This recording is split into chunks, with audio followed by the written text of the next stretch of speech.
ক্লাবের অনুদান দেয় বলেই তো মদের দোকানে বিক্রি হয়, তবেই তো অর্থনীতি চলে আমাদের, তাই না? এই রাজ্যে মেয়েরা মাথার চুল কামিয়ে ফেলছে চাকরির দাবি। মুখ্যমন্ত্রী চাইছে গরিব থাকুক, তাহলে সে রাজ্যকে টাকা দেবে কে? সরকারি নজর পড়েছে আমার উপর, লেবু লঙ্কা ঝোলাতে হবে আমার নজর কাটাতে। একটা গাইডলাইন্স আছে পুজো নিয়ে হাইকোর্টের, ওটা মুখ্যমন্ত্রীর জানা নেই, সরকার থাকবে কিনা জানা নাই।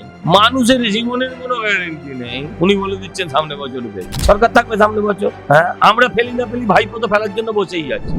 কলকাতা পুলিশের তরফ থেকে সন্তোষ স্কোয়ারের পুজোকে নোটিশ দেওয়া হয়, সেই মর্মে নাকি যে যান চলাচল যানজট হয় এর পাশাপাশি কি থিম রয়েছে সেসব বিষয়ে জানার জন্য নোটিশ চেয়েছে এবং তার জবাব দিতে বলা হয়েছে। কিভাবে দেখছেন বিষয়টা? যান চলাচল যানজট যা হয় পুলিশের জন্যই, পুলিশের বেশিরভাগ অফিসাররাই পশ্চিমবঙ্গের দুর্গাপুজো বা কলকাতার দুর্গাপুজো সম্বন্ধে যারা থাকেন আইপিএসরা, তারা ওয়াকিবহাল না, খেটে মরে, দৌড়াদৌড়ি করে মরে, আর আতঙ্কে মরে। আমরাও এই পুজোটা 89 বছর ধরে করছি, 88টা বছর পার করে এটা 89তম বছর। যেদিন জন্মেছি সেদিন থেকে এখানে ভিড় দেখছি, নতুন ভিড় হচ্ছে না। এটা ওই অরূপ বিশ্বাসের ওই পুজোটার নাম কি, সুরুচি সঙ্গের পুজো নয় যে হঠাৎ ভিড় হচ্ছে। এটা একটা আদি পুজো, 89 বছর ধরে পুজোটা হয়ে আসছে, আর 89 বছর ধরেই ভিড় হয় এখানে। এখন সরকারি নজর পড়েছে আমার উপর, লেবু লঙ্কা ঝোলাতে হবে আমার নজর কাটাতে। 4 দিন আগে তোমাকে নোটিশ দেওয়া হয়েছে, কালকে মুখ্যমন্ত্রী মমতা বন্দ্যোপাধ্যায় হ্যাঁ, what Bengal thinks today, India thinks tomorrow. হ্যাঁ, what Muchibara thinks today, Didi thinks 4 days later. সেটা আর কি বলবো।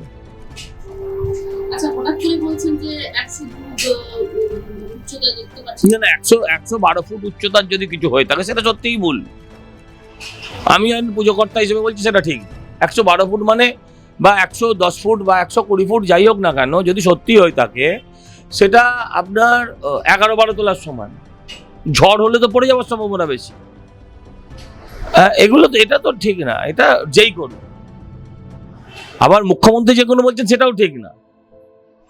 একটা গাইডলাইন্স আছে পুজো নিয়ে হাইকোর্টের, ওটা মুখ্যমন্ত্রীর জানা নেই। আপনার পুজো বলে কি 4 দিন আগে নোটিশটা এলো? আর কাউকে তো এখনো নোটিশ দেয়নি। এত ভালোবাসা কোথায় রাখবো ভেবে পাচ্ছি না।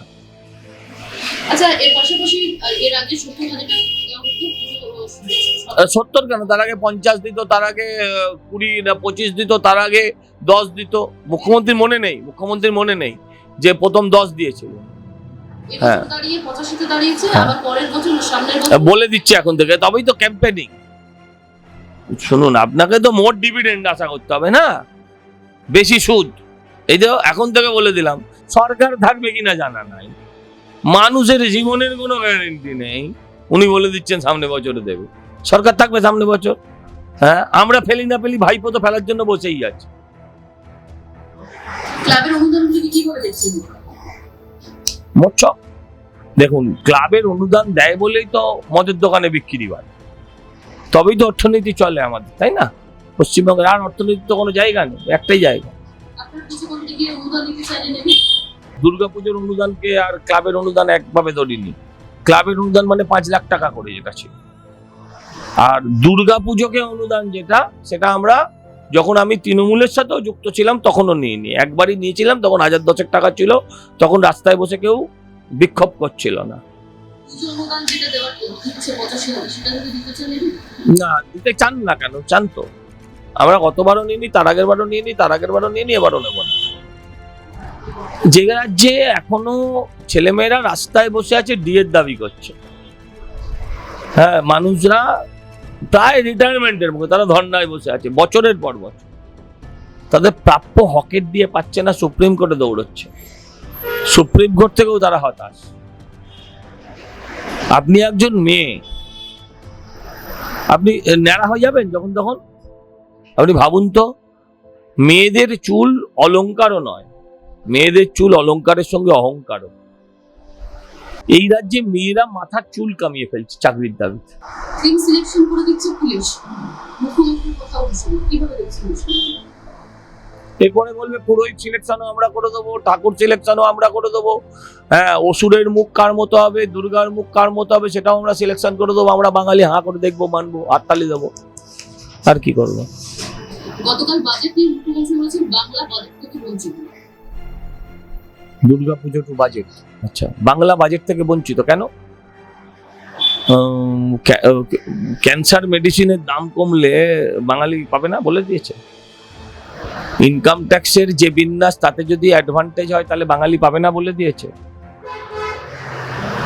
একটা কি ওই কি একটা হাব হওয়ার কথা, ইন্ডাস্ট্রিয়াল হাব হওয়ার কথা, করিডোর হওয়ার কথা, তাতে তো আমি কলকাতার নাম দেখলাম। আচ্ছা এমনি আপনাকে একটা কথা বলি, আচ্ছা বাংলা কেন চাইবে উনি বলুন? উনি মুখ্যমন্ত্রী হিসেবে তো চান বাংলার লোক গরিব থাক। এখন যদি এত প্যাকেজ দিয়ে দিত, লাস্ট মোমেন্টে কেটে দিয়েছে মনে হয়, আগে নাম ছিল আমি যতদূর শুনেছিলাম, লাস্ট মোমেন্টে মনে হয় কেটে দিয়েছে, বলছে মুখ্যমন্ত্রী চাই গরিব থাকুক।